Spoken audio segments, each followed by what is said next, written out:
I stared at Henry in disbelief, my heart pounding as the weight of his cruel words sank in. I can't believe you're asking me for a favor when you disgust me so much. Eliza, don't you see we're over? His voice dripped with contempt, and I felt the blood drain from my face. This was the man I had loved, the one I had vowed to cherish until death did us part. Yet here he was, belittling me to his overbearing mother, Joyce, on the eve of our anniversary. Joyce's thin lips curled into a smirk as she glanced at me with disdain. I told you she was beneath us, Henry. A small-town girl like her could never understand our ways. Her words cut deep, but it was Henry's silence that shattered my heart. He made no attempt to defend me, his wife of 20 years. Instead, he nodded in agreement, his eyes devoid of the warmth I once knew. I swallowed hard, fighting back the tears that threatened to spill. Henry, what happened to us? We used to be so happy. He scoffed, his gaze cold and unforgiving. Happy? You really believe that fairy tale? I married you for your family's business connections, nothing more. The truth hung heavy in the air, suffocating me with its weight. All those years of devotion, of pouring my heart and soul into our marriage, had been a lie. Henry had used me, discarding my love like it meant nothing. But I thought we could make it work, I stammered, grasping at straws. We've been through so much together. Henry's laughter was bitter, mocking my naive hopes. Make it work. Eliza, you're delusional. I've been seeing Sylvia for months now, and she understands me in a way you never could. Sylvia. The name felt like a knife twisting in my gut. I remembered her from Henry's past, a wealthy socialite who had once been his fiancée. Suddenly everything made sense. The late nights, the strange perfume lingering on his clothes, the lipstick stains I had dismissed as mere accidents. Joyce clapped her hands together, her eyes gleaming with malicious glee. Well, it's about time you came to your senses, Henry. A woman like Sylvia is far more suited to our family's standing. I wanted to scream, to lash out at their cruelty, but the words stuck in my throat. Instead, I stood there, numb and broken, as the truth of my marriage unraveled before me. Henry rose from his chair, his expression one of utter disdain. I'm going to spend our anniversary with Sylvia as I should have done years ago. Don't wait up for me, Eliza. As he brushed past me, the scent of his cologne, the one I had gifted him on our wedding day, filled my nostrils, taunting me with memories of a love that had never been real. In that moment, something shifted within me. The desperate hope that had kept me clinging to our marriage evaporated, replaced by a burning desire for retribution. Henry and his family had taken everything from me, my dignity, my self-worth, my very identity. But no more. As I watched him walk away, a newfound determination coursed through my veins. If he thought he could discard me like yesterday's trash, he was sorely mistaken. I would make him pay for every ounce of pain he had inflicted, for every lie he had told. This was not the end, but the beginning of a reckoning long overdue. In the days that followed, my world crumbled around me. The routine I had once found comfort in now felt like a suffocating prison, each familiar sight and sound a cruel reminder of the lies that had been my marriage. Henry's absence should have brought relief, but instead, it amplified the deafening silence that consumed our home. The echoes of his cruel words reverberated through the empty rooms, taunting me with the harsh reality I could no longer ignore. As I went about my daily tasks, my mind raced with 1,000 unanswered questions. How long had this been going on? Was Sylvia the only one, or were there others? And why, after everything we had been through together, did he despise me so deeply?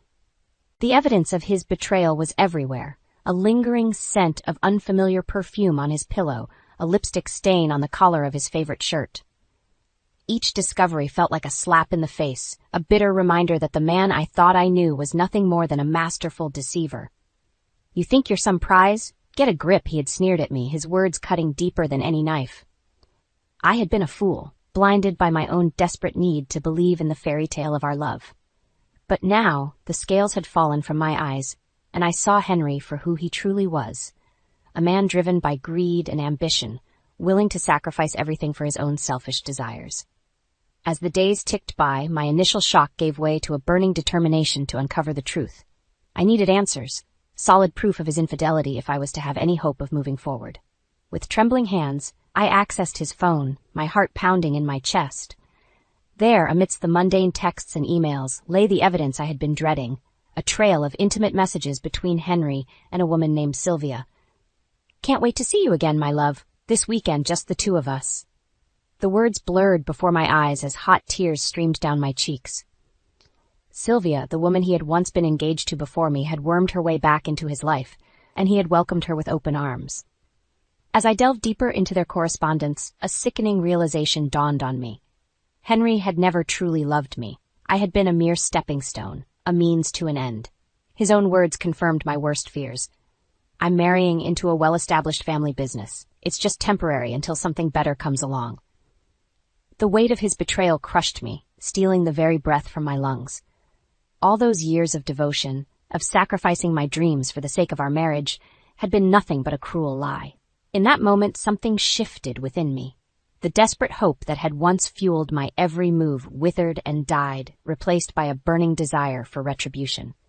Henry had taken everything from me, my dignity, my self-worth, my very identity, but I would not let him win. As I clutched his phone in my trembling hands, a newfound determination coursed through my veins. If he thought he could discard me like yesterday's trash, he was sorely mistaken. I would make him pay for every ounce of pain he had inflicted, for every lie he had told. This was not the end, but the beginning of a reckoning long overdue. And when the dust settled, Henry would finally understand the true depths of my wrath. The messages burned like acid, searing into my very soul. Each word, each intimate exchange between Henry and Sylvia felt like a dagger twisting in my gut. Can't wait to see you again, my love. This weekend, just the two of us. I wanted to hurl the phone across the room, to shatter it into a million pieces and erase the evidence of his betrayal.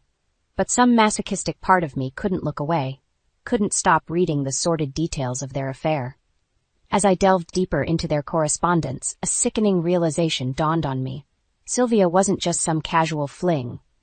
She was Henry's ex-fiancée, the one he had left for me all those years ago, the woman he had claimed to have moved on from, the ghost that had haunted our marriage from the very beginning.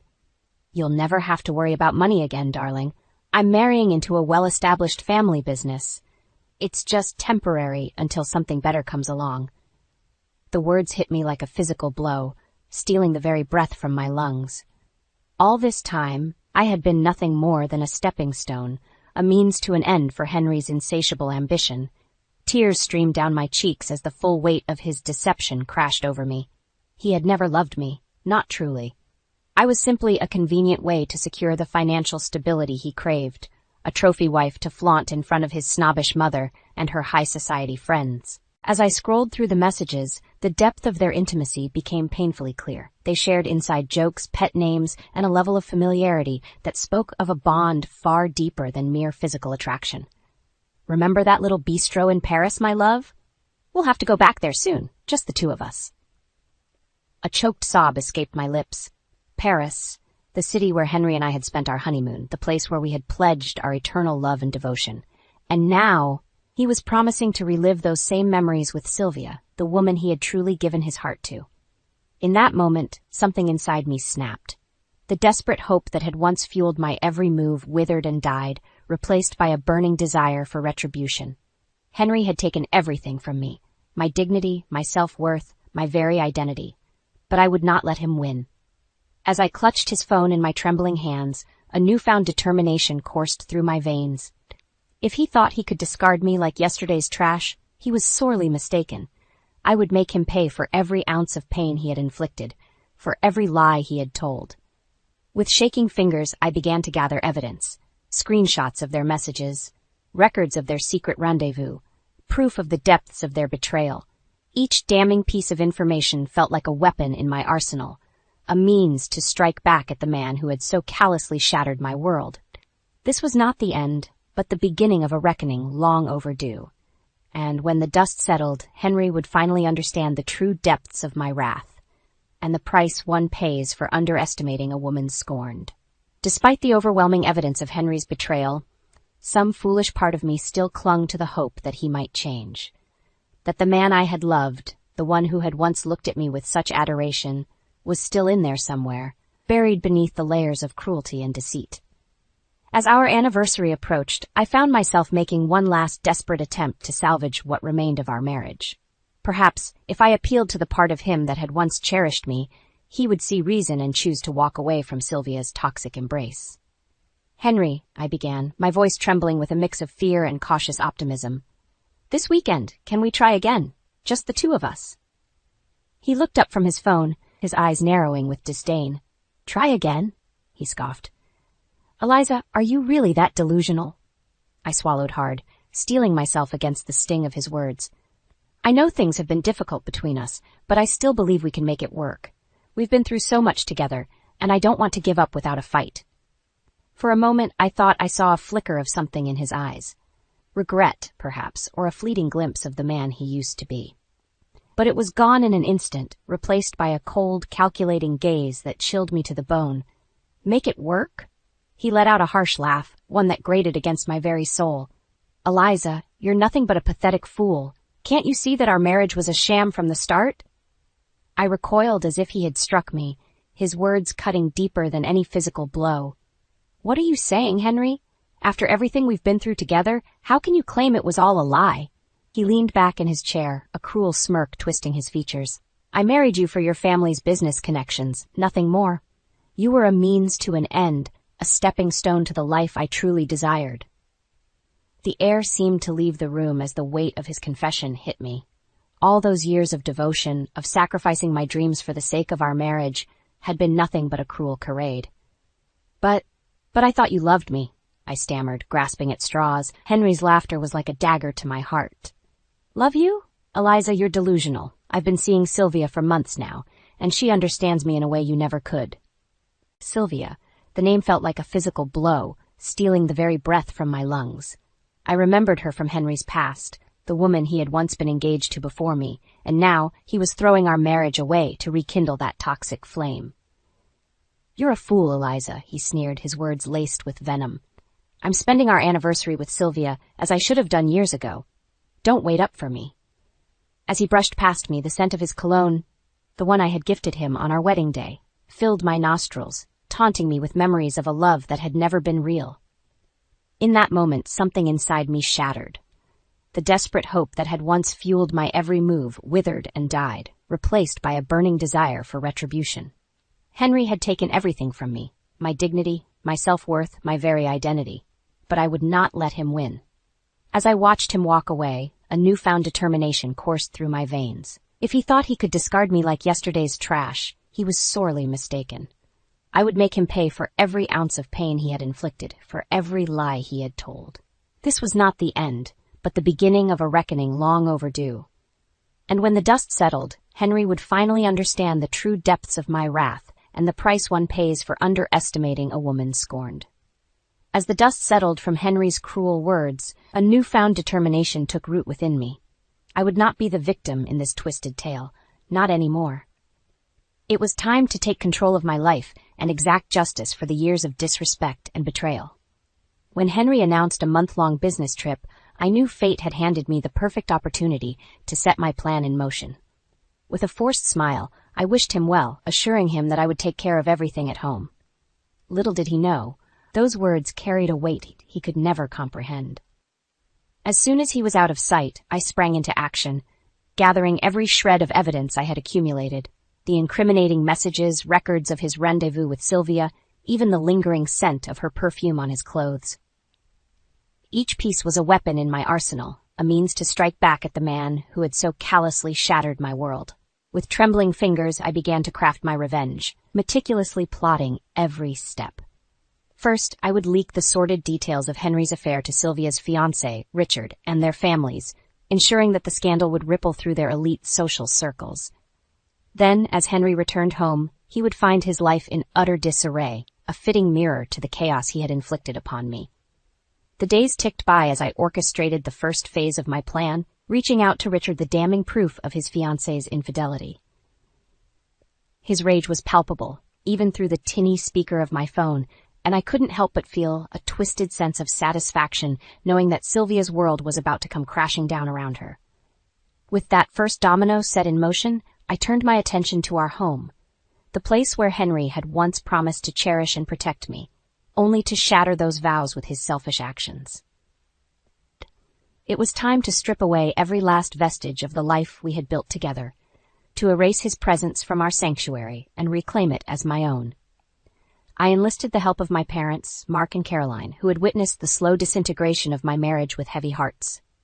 Together, we began the arduous process of remodeling, tearing down walls and ripping up floors, symbolically dismantling the very foundation upon which Henry's lies had been built. "Yes, please start today," I instructed the contractors, my voice steady and resolute. "Thank you for your prompt work."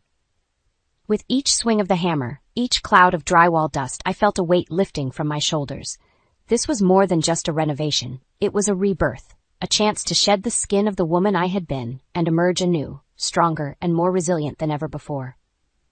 As the days ticked by, the transformation of our home became a tangible representation of my own metamorphosis. Gone were the trappings of our shared life, replaced by a clean slate upon which I could build a future free from Henry's toxic influence.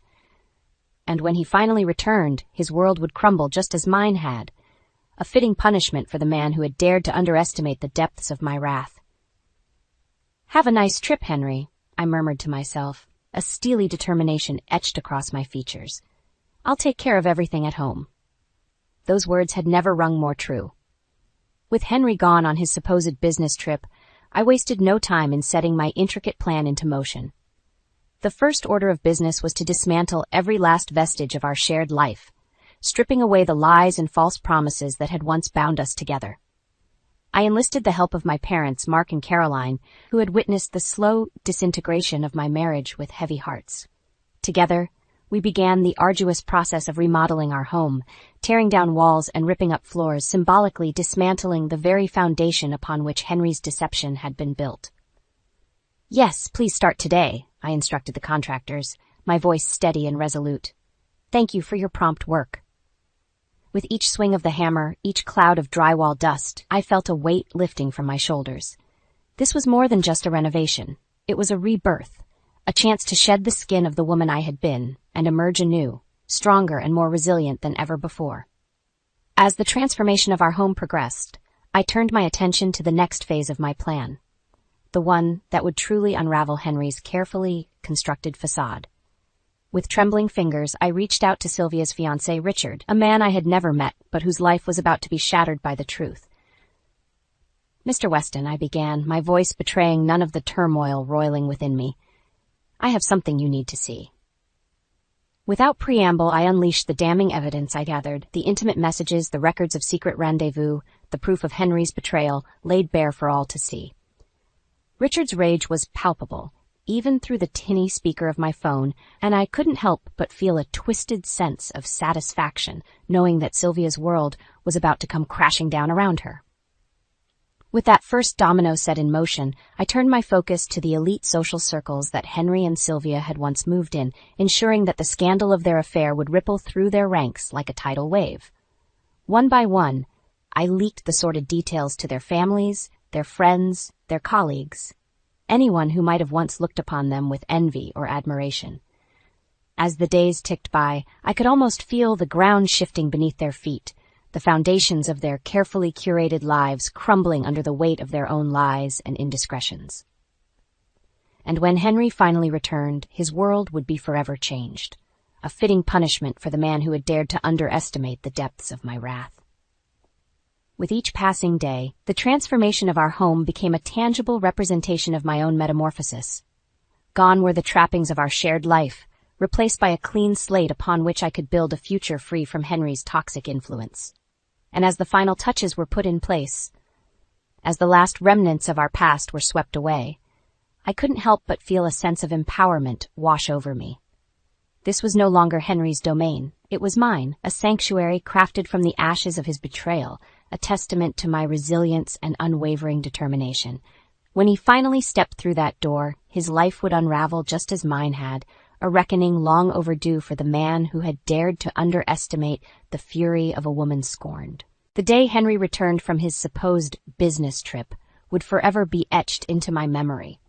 As I stood in the midst of our newly remodeled home, a sense of empowerment coursed through my veins.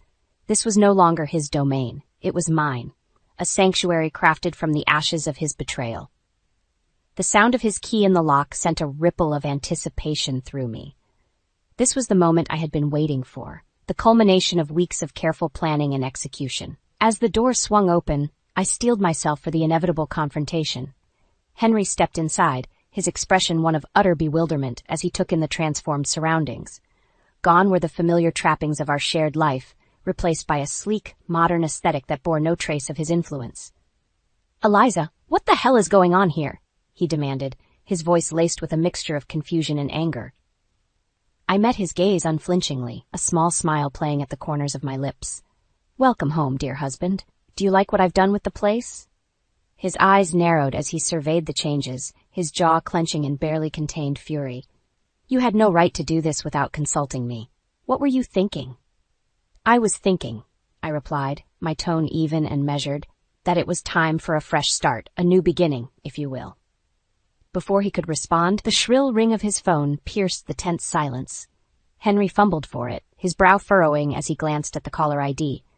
"It's Sylvia," he muttered, shooting me a wary look before answering. I watched as the color drained from his face, his knuckles whitening as he gripped the phone with increasing desperation. Sylvia's fiancé, Richard, had clearly wasted no time in confronting her about the affair, and the fallout was already beginning to unfold. "Eliza, what have you done?" Henry's voice was little more than a strangled whisper as he ended the call, his eyes wide with a mixture of shock and fury. "My life is ruined." I couldn't help but let out a small, triumphant laugh. "Your life, Henry? You ruined your own life the moment you decided to betray me with that vapid socialite." His gaze snapped back to me, his expression contorting with rage. "You had no right to interfere. This is between Sylvia and me." "Oh, but it's so much more than that, isn't it?" I countered, taking a step closer to him. "You see, I didn't just leak the details of your sordid affair to Richard. I made sure everyone knew. Your family, your friends, your colleagues. The whole lot of them." Henry recoiled as if I had struck him, his face turning an alarming shade of crimson. "You vindictive bitch! How dare you meddle in my affairs?" "Your affairs," I echoed, my voice dripping with disdain. "Need I remind you that it was your infidelity that set this whole chain of events in motion? You brought this upon yourself, Henry, with your lies and your callous disregard for our marriage vows." As if on cue, his phone began to ring again, a cacophony of incoming calls from those who had once held him in high regard. With each shrill tone, I could see the realization dawning in his eyes, the full extent of the damage I had wrought, the utter unraveling of the life he had so carefully constructed. In that moment, I knew I had won. Henry's world was crumbling around him, just as mine had, and there was nothing he could do to stop it. As he sank to his knees, his head cradled in his hands, I felt a sense of justice wash over me, a reckoning long overdue for the man who had dared to underestimate the fury of a woman scorned. In the aftermath of Henry's downfall, a strange sense of calm washed over me. For the first time in years, I felt truly free, liberated from the shackles of his lies and manipulation. As the dust settled and the initial shock wore off, I found myself taking the necessary steps to sever our ties once and for all. The divorce proceedings were swift and mercifully uneventful, a mere formality in the wake of the cataclysmic events that had already unfolded. "This marriage taught me more than I ever wanted to know about trust and betrayal," I remarked to the lawyer, my voice steady and devoid of the anguish that had once consumed me. With each signature, each legal declaration, I felt a weight lifting from my shoulders. This was not the end of my journey, but the beginning of a new chapter, one in which I would no longer be defined by the actions of a man who had never truly valued me. As I stepped out of the courthouse, the warm embrace of the afternoon sun greeted me like an old friend. For the first time in what felt like an eternity, I allowed myself to breathe deeply, to savor the sweet taste of freedom that had been so cruelly denied to me for far too long. In the days and weeks that followed, I found solace in the sanctuary I had created, the remodeled home that had once been a battleground for Henry's betrayal. With each room I stepped into, I was reminded of my own resilience, of the strength that had carried me through the darkest of times. Gone were the echoes of our shared past, replaced by a clean slate upon which I could etch the story of my own making. This was no longer a place of pain and broken promises, but a haven of my own design, a testament to the power of reclaiming one's life after it has been so callously shattered. As I settled into my new routine, I found myself reflecting on the journey that had brought me to this point. The woman I had been at the beginning of this odyssey seemed like a distant memory, a mere shadow of the person I had become. The naive girl who had once believed in the fairy tale of everlasting love had been forged in the fires of betrayal, emerging as a woman of steel. One who knew the true depths of human cruelty, but also the indomitable strength that lay within her own heart. With each passing day, I felt myself growing stronger, more confident in my ability to navigate the world on my own terms. The scars of Henry's deception would never fully heal, but they had become a part of me, a reminder of the battles I had fought and the victories I had claimed. As I stood in the midst of my newly crafted sanctuary, I couldn't help but feel a sense of pride and accomplishment. This was not just a house. It was a testament to my resilience, a physical manifestation of the journey I had undertaken to reclaim my life and my dignity. And as I looked towards the future, I knew that whatever challenges lay ahead, I would face them with the same unwavering determination that had carried me through the darkest of times. For I was no longer the woman who had once been content to live in the shadows of a man's lies. I was a force to be reckoned with, a survivor who had risen from the ashes of betrayal to forge a life of strength, independence, and unyielding self-respect.